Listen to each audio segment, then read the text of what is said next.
Ce programme vous est présenté en partenariat avec la Mutuelle Saint-Martin, la santé partagée.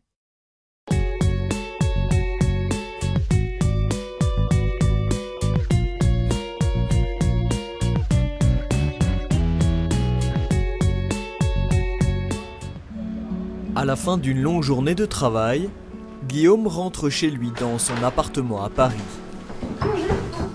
Pour l'accueillir, ses deux enfants. Il les a adoptés plusieurs années après son mariage il y a 15 ans avec Marie. Bonjour Guillaume, ça va? Oui. Une vie de famille heureuse, pourtant marquée par un drame. 2 ans après leur mariage, le couple retombe. Les médecins leur annoncent qu'ils ne pourront jamais avoir d'enfants biologiquement. C'était vraiment la sidération. J'étais désespérée. Et en plus, je comprenais littéralement pas ce qui se passait. Quand on apprend la nouvelle, c'est comme un coup, parce que c'est totalement inattendu. Ce n'est pas dans notre raisonnement, c'est pas dans notre projet, c'est pas dans notre façon d'envisager les choses. Et donc à ce moment-là, tout s'écroule sans... comme on perd un petit peu la raison, à ce moment-là, en fait, on est juste à nu avec cette réalité. Guillaume et Marie sont sonnés, KO debout après ce diagnostic sur leur stérilité. Le temps d'encaisser un petit peu les choses, et puis très vite, en fait, plein de questions viennent à nous. Des sentiments de révolte. Pourquoi nous? Qu'est-ce qui se passe? Finalement, on se sentait incapable de s'ouvrir, on avait besoin de se recroqueviller sur nous. On était incapable d'aller à la messe le dimanche matin à 11 h où il y avait des familles de 5 enfants en culotte courte au premier rang. Et ces formes de famille auxquelles on aspirait, elles nous heurtaient, elles nous agressaient. Et donc on allait à la messe, mais plutôt le dimanche soir à 19 h avec les étudiants. Dans nos amis, il y en a desquels on s'est un petit peu éloigné parce qu'on ne se comprenait plus. D'autres desquels on s'est rapprochés. Parce qu'en fait, il y avait une écoute, des échanges. Le couple trouve le réconfort auprès de proches, mais n'arrive pas à comprendre. Leur foi s'en retrouve ébranlée. Moi, je m'étais toujours imaginée avec plein d'enfants. Et donc, c'était le fait de dire au Seigneur, mais je comprends pas. Si tu veux que je sois heureuse, ben moi, je veux avoir des enfants. Donc, c'est bien, j'ai un gentil mari, on s'entend bien, voilà. Mais moi, je veux avoir des enfants. Et j'étais en vraie révolte. Je criais très très longtemps ma souffrance, parce que j'ai partie des femmes de l'Ancien Testament qui hurlaient leur souffrance. La chance qu'on a eue, c'est qu'on a tout de suite parlé de manière très frontale et très directe. D'abord, on s'est dit qu'on était un couple. On a eu la chance de faire un chemin de Saint-Jacques-de-Compostelle. On est partis marcher tous les deux, un peu par hasard.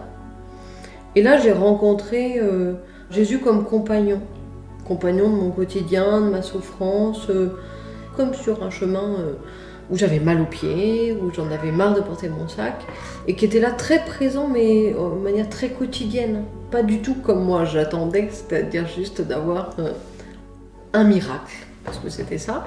Et donc il a fallu que je m'apaise petit à petit, pour finalement peut-être sentir plus la douceur de Dieu. Pour Guillaume et Marie, cette blessure de la stérilité demeurera probablement toute leur vie, mais une vie qui, pour eux, reprend chaque jour un peu plus le dessus. On dit qu'à peu près 1 sur 7, 1 sur 8 couples souffrent d'infertilité en fait. On est fait pour donner la vie, et donc pour un couple de concevoir un enfant, fonder une famille. Donc quand le diagnostic de stérilité tombe, c'est vraiment un coup de massue que prend le couple sur la tête et sur le cœur.